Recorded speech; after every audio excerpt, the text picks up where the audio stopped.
Listen, brovs, I finally built me some more me basement shelving on the fifth day of me vacation.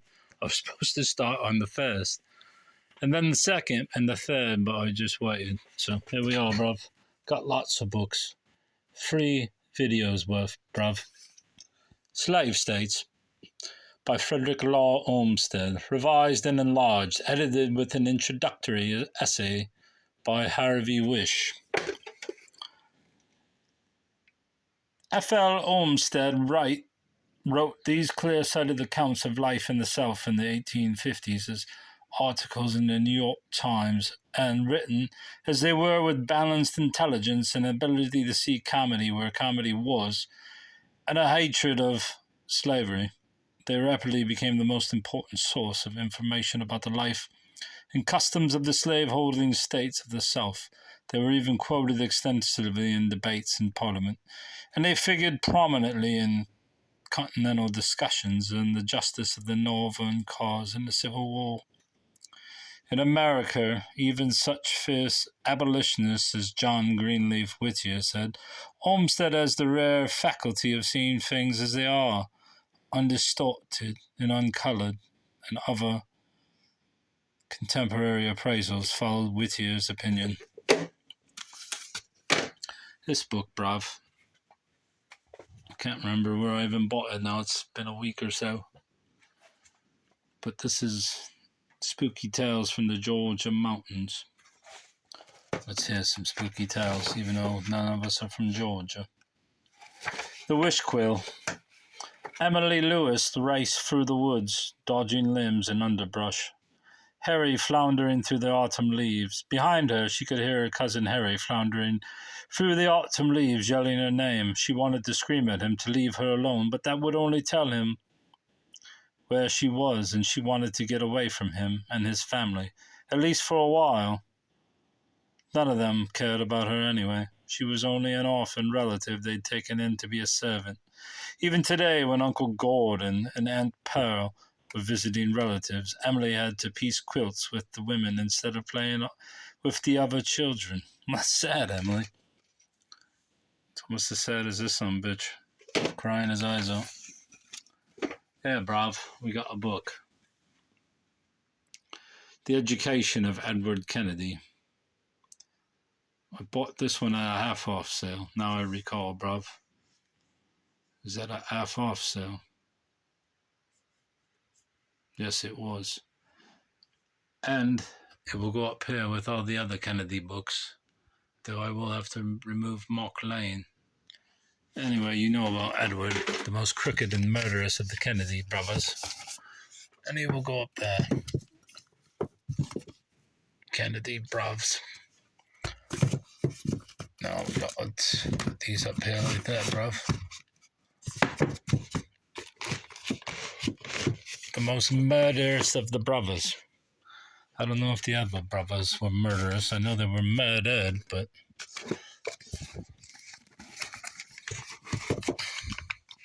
look at those torn pages, torn covers, jackets. I think this is going to collapse, bruv. I don't.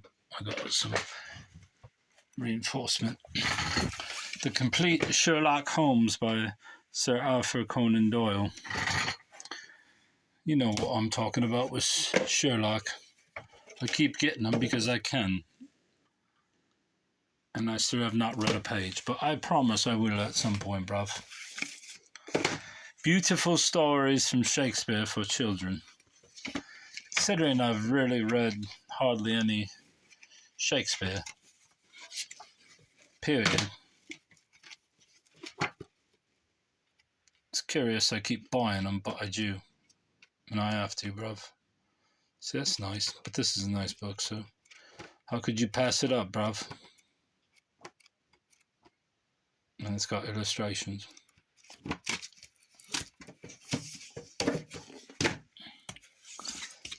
The Kellogg's, the Battling Brothers. See what I'd injured myself doing this, bruv. Of Battle Creek. I know that one of them opened the sanitarium. From the much-admired medical historian, Markle shows just how compelling medical history can be.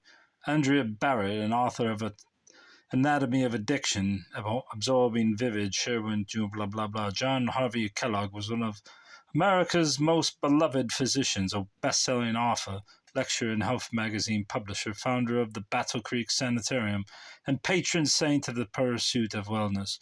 His younger brother, Will, was the founder of the Battle Creek Toasted Corn Flake Company, which revolutionized the mass production of food and what we eat for breakfast. In the Kellogg's, Howard Markle tells the sweeping saga of these two extraordinary men whose lifelong competition and enmity toward one another changed America's notion of health and wellness from the mid-19th century to the mid-20th centuries, and who helped change the course of American medicine, nutrition, wellness, and diet. The Kellogg's were of Puritan stock, a family that came to the shores of New England in the mid-17th century, went west to the wooded Michigan frontier to start a farm that became one of the biggest in the country, and then renounced it all for the religious calling of Ethan Harmon White, a self-proclaimed prophetess. Did I say Ethan? Ellen Harmon White. What the fuck, Ethan? I was thinking Ethan Allen, bruv, because there he is. Ellen Harmon White, a self-proclaimed prophetess, and James White, whose new Seventh-day Adventist theology was based on Christian principles and sound body, mind, and hygiene rules. Ellen called it health reform. The Whites groomed the young John Kellogg for a central role in the Seventh-day Adventist Church and sent him to America's finest medical school, Bellevue Hospital. Kellogg's main medical focus and America's number one malady, indigestion. Walt Whitman described it as the great American evil. Markle gives us the life and times of the Kellogg brothers of Battle Creek. Dr. John Harvey Kellogg and his world-famous Battle Creek Sanitarium Medical Spa. That sounds like an interesting read, honestly. The violent years, Prohibition, and the Detroit mobs. There were the Purple Gang, there was the Black Hand. I mean, they'll cover the Purple Gang. I'm not sure because if they were Jewish, that's why they cover them so much. But the Black Hand was equally malicious, and probably were the ones that killed. What's his name? Evangelista. What was his first name? Benny Evangelista, or Evangelist. They were murdered, and I believe on 4th of July, 1929. Beheaded, he was. All of them were. Benny ran a cult, and they claimed that he was threatened by the Black Hand, but who knows. Nathaniel Philbrick, away offshore Nantucket Island, and its people, 1602 and 1890. Since I have some books on Cape Cod, which my child doesn't care about, so I will keep them for myself. And that will go in my new sections. Gospels without myth. A dramatic new interpretation of the Gospels and Christmas dogma. Yeah, Christmas dogma, dog.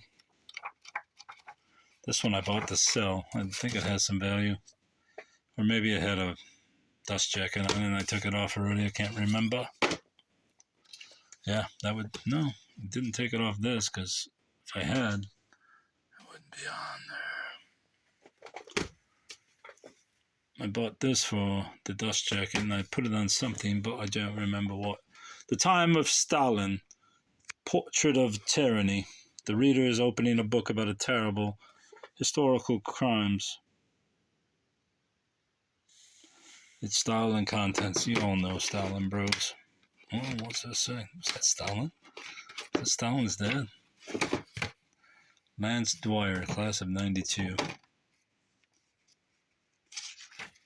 Who the hell is that? The author with his father. Oh, I thought that was Stalin's dad. So Stalin's dad was a fucking psycho. What's this, bruv? Emotional Adjustment, A Key to Good Citizenship. This book is particularly bizarre. It's put out by the Detroit Public Schools, and it's basically an Orwellian treatise on how the school should be involved with the child's emotional and psychological well-being, how they can help you help yourself, bruv.